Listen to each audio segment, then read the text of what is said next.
Hello नमस्ते, welcome और welcome back to the educational channel of botany Adda में आप सभी का स्वागत है गाइस। आज मैं आपको न्यूक्लियोटाइड्स एंड न्यूक्लियोसाइड्स के बारे में बताऊंगी। ये जो टॉपिक है गाइस आपके एग्जाम में 2 से 3 मार्क्स के लिए पूछा जाता है। मेनली शॉर्ट टाइप क्वेश्चन में ये देखने को मिलता है। सो 90% आपके डाउट जो है वो क्लियर होने वाले हैं इस टॉपिक से रिलेटेड। वीडियो के एंड तक बने रहिएगा। चलिए स्टार्ट करते हैं। सबसे पहले मैं आपको न्यूक्लियोटाइड के बारे में बताऊंगी, देन इसके बाद हम न्यूक्लियोसाइड के बारे में देखेंगे। स्टार्ट करते हैं। मेरे साथ ही आप नोट्स बनाते चलिएगा। सबसे पहला है न्यूक्लियोटाइड। जो आपके न्यूक्लियोटाइड्स होते हैं, स्ट्रक्चर ऑफ न्यूक्लियोटाइड्स, ये न्यूक्लियोटाइड्स आपके 3 पार्ट में डिवाइड होते हैं, यानी 3 टाइप के होते हैं आपके न्यूक्लियोटाइड्स। सबसे पहला है पेंटोस शर्करा, दूसरा है नाइट्रोजनी क्षार और तीसरा है फास्फोरिक एसिड। इन 3 टाइप से मिलकर बने होते हैं आपके न्यूक्लियोटाइड्स। एक एक करके हम समझ लेते हैं क्या होते हैं ये। सबसे पहला है पेंटोस शर्करा यानी पेंटोस शुगर। ये जो आपका पेंटोस शुगर होता है बेसिकली 5 कार्बन वाला परमाणु होता है।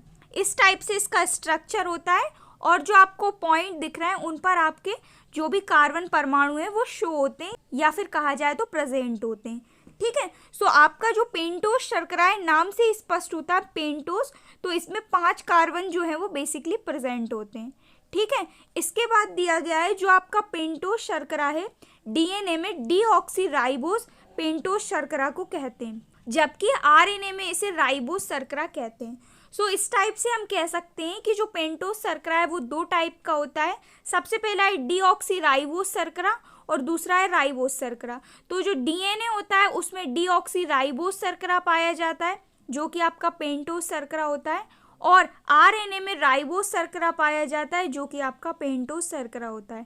ठीक है। तो यही कहा गया है डीएनए में पेंटोस शर्करा को डीऑक्सीराइबोस शर्करा कहते हैं और आरएनए में पेंटोस शर्करा को राइबोस शर्करा कहते हैं। ठीक है।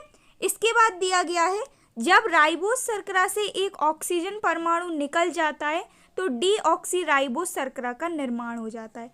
कैसे क्या होता है देखिए, मैं आपको स्ट्रक्चर में बताती हूँ। राइट साइड जैसा कि आपको शो हो रहा है राइबोस का आपको स्ट्रक्चर शो हो रहा है। देन लेफ्ट साइड आपको शो हो रहा है डीऑक्सीराइबोस। राइबोस में से जब हमने ब्लू कलर के OH में से एक H निकाल दिया तो आपका बन गया डीऑक्सीराइबोस। यही कहा गया है जब राइबोस शर्करा में से एक ऑक्सीजन परमाणु निकल जाता है तो डीऑक्सीराइबोस शर्करा का फॉर्मेशन हो जाता है, जैसा कि आपको इसके स्ट्रक्चर में शो हो रहा है। ठीक है। तो काफ़ी शॉर्ट नोट्स मैं आपको बनवाऊंगी क्योंकि बेसिकली ये जो आपका पॉइंट है, ये जो आपका टॉपिक है 2 से 3 मार्क्स के लिए पूछा जाता है।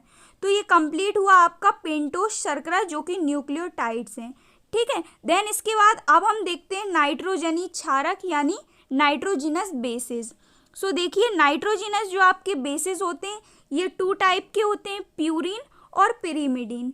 जो आपके प्यूरिन होते हैं वो 2 रिंग वाले होते हैं, जबकि आपके जो पिरीमिडीन होते हैं वो सिंगल रिंग वाले होते हैं। ठीक है। जैसा कि आपको दिख रहा होगा एडिनिन और गवानिन ये आपके प्यूरिन है जो कि 2 रिंग वाले हैं, जैसा कि आपको स्ट्रक्चर में भी शो हो रहा है। 2 रिंग वाले हैं आपके एडिनिन और गवानिन जो कि आपके प्यूरिन है। ठीक है। वहीं दूसरी तरफ है आपके पिरीमिडीन जो कि सिंगल रिंग वाले हैं, जैसा कि आपको स्ट्रक्चर में शो हो रहा है। थाइमीन, साइटोसिन, यूरेसिल ये सभी आपके पिरीमिडीन होते हैं। डीएनए और आरएनए में अलग अलग पाए जाते हैं। ठीक है। डीएनए में आपका थाइमीन पिरीमिडीन पाया जाता है और आरएनए में आपका यूरेसिल पिरीमिडीन पाया जाता है जो कि सिंगल रिंग वाला होता है।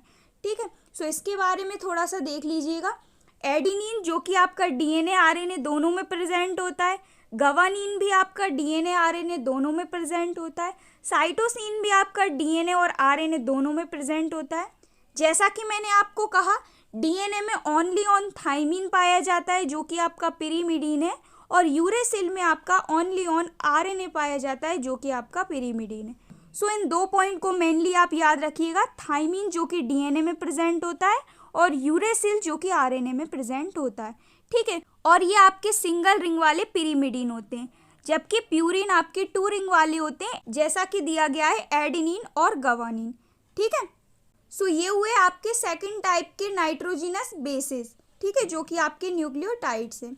इसके बाद थर्ड देखते हैं जो कि आपके फॉस्फोरिक एसिड फॉस्फोरिक एसिड का मेनली जो सूत्र है, रासायनिक सूत्र, वो है H3PO4, मोस्ट इंपॉर्टेंट है, याद रखिएगा।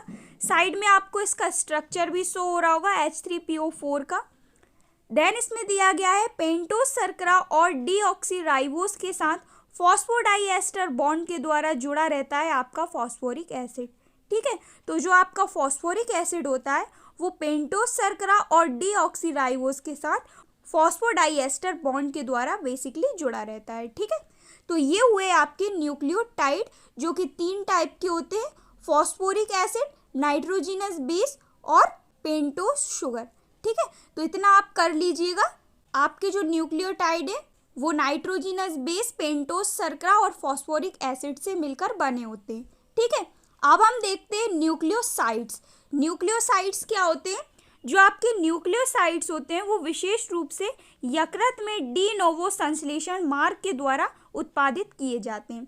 तो जो आपके न्यूक्लियोसाइड्स होते हैं बेसिकली यकृत से यानी लीवर से डी नोवो मेथड के द्वारा इन्हें संश्लेषित किया जाता है। ठीक है, याद रखिएगा।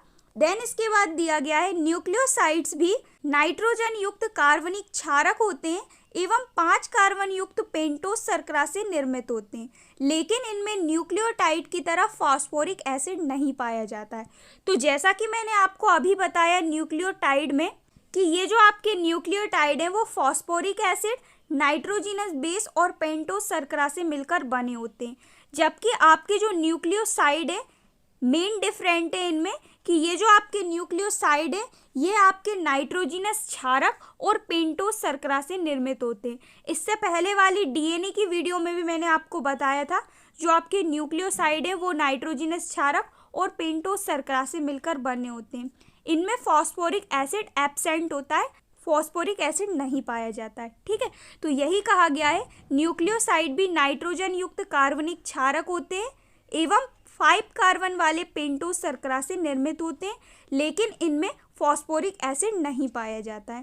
ठीक है, देन इसके बाद दिया गया है मेडिकल यूजेज ऑफ न्यूक्लियोसाइड्स। तो मेडिकल में इनका यूज़ किया जाता है न्यूक्लियोसाइड्स का basically antiviral, anti centre agent के रूप में इनका यूज़ किया जाता है।